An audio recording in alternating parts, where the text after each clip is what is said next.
Hello friends, Nerd Pediatrician here. Today we're going to talk about the common cold and how you can help your child feel better by managing their symptoms. Now, a little bit of background, we call it the common cold for good reason. Most children will experience anywhere from 6 to 8 upper respiratory infections per year when they're young. These typically occur during what we call the respiratory season, which is late fall to early spring. Most of these infections are viral, meaning that antibiotics are not helpful here. So we're going to talk about some of the more common symptoms and how to manage them, and we're going to start off with cough. Now, first of all, a lot of things can cause cough. You should definitely have your child checked out by their pediatrician. But for the sake of this video, let's assume you've been to the doctor, the lungs are clear, they diagnosed your child with a viral upper respiratory infection. A big component of taking care of your child in this situation is what we call symptomatic or supportive care, meaning managing their symptoms. Again, cough can be caused by many different reasons. A couple of the main factors here are irritation in the airway from inflammation from the infection itself, as well as increased secretions in the nose and back of the throat.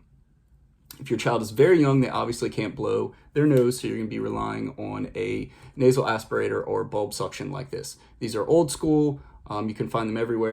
So a couple of tips on how to use this. I have parents tell me very frequently that nothing seems to come out, it's not doing anything, so they don't use it. So number one, I always recommend starting with some nasal saline drops in each side of the nose to let those sit in place for 10 or 15 seconds to start kind of breaking up the snot. Next thing you do is you take your clean aspirator and you want to expel all of the air from it by pushing down with your thumb like this. You're going to place it gently but firmly into your child's nose. A big tip here is to hold the other side of the nose closed so you get all the suction pressure on one side, and then simply release your thumb, pull it out, squirt the snot into a napkin. Keeping the nose clear is going to do a lot of things for your child. Number one, it's going to help them breathe more easily. It's going to help them eat better.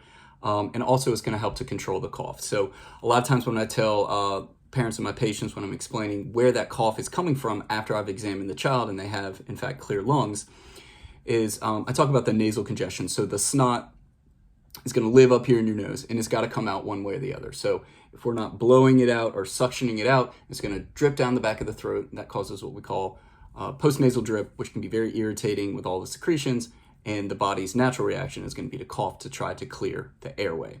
I'm going to do this several times a day, but also be mindful not to do it too much because it can irritate your baby's nose. I typically recommend doing it before eating and before going down for a nap or bedtime. Another top tip, you don't want to do it after they have just taken a bottle or just eaten, because that irritation in the back of the nose can actually cause them to throw up. Another tool that we have to help keep a child's nose clear is a device like this, where you actually generate the suction yourself with your own mouth. Now, when I first heard about these, I was pretty grossed out until I realized that there's a filter here. This part goes in the child's nose. This filter catches, hopefully, all of the snot before it reaches your mouth. Same principle here. Again, start with nasal drops in each side of the nose. Let those sit for a few seconds. Insert this part into the nose, and then you create the suction by putting this part in your mouth.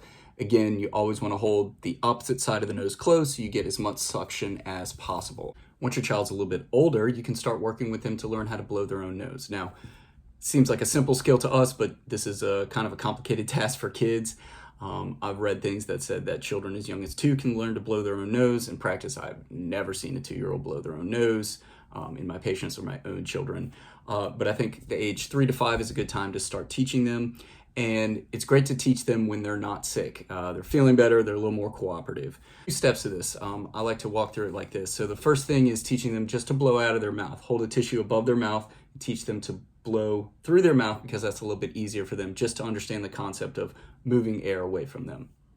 The next thing, then move the tissue to their nose and have them blow so that the tissue stands out from their breath. I always recommend that parents teach their children to hold the tissue against their nose, anchored like this, to again hold one nostril closed so you get all of that blowing pressure out one side, and then switch sides. It takes a lot of practice for kids. It can be really frustrating. So again, trying to teach them this skill while they're not sick may pay dividends later on. So quick pause here to talk about cough and cold medicines in children. We do not recommend these at all in children less than age 4 years. Even children less than 6 years, I personally don't like to recommend them for a few reasons. Number one, there's been a lot of studies out there that have shown that they're really not very effective in young children compared to older kids and adults. And number two, a lot of these medications have a lot of side effects.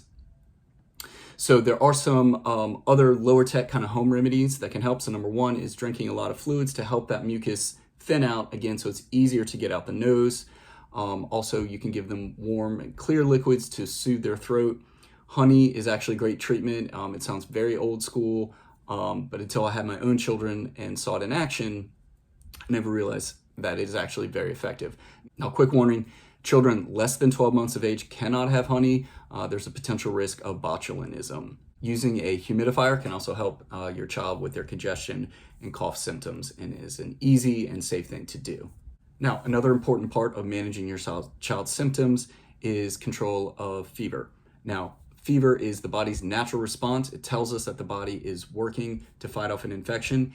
And if your child has an elevated temperature, but seems fine, is eating fine, and is playful, you don't need to worry about it. The fever itself is not going to be harmful for the child. However, I don't know if you've had a fever as an adult. I had one a few years ago when I got sick and I felt like I got hit by a Mack truck.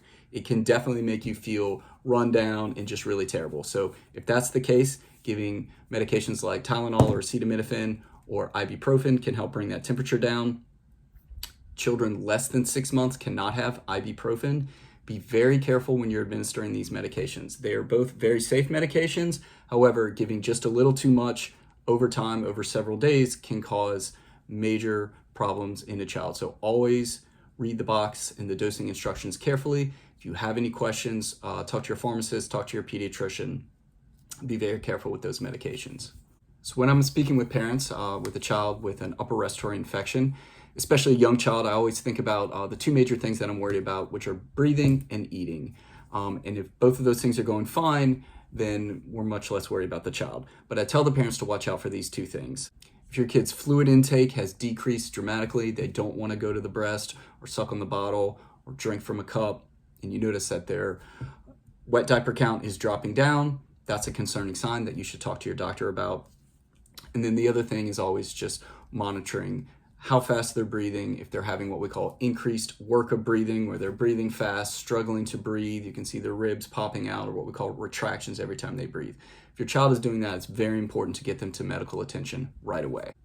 I hope this information helps you feel a little bit more confident in taking care of your sick child. And remember, talking to your friendly neighborhood pediatrician if you have any concerns is always a good place to start. Thanks for watching. Hope you have a great day.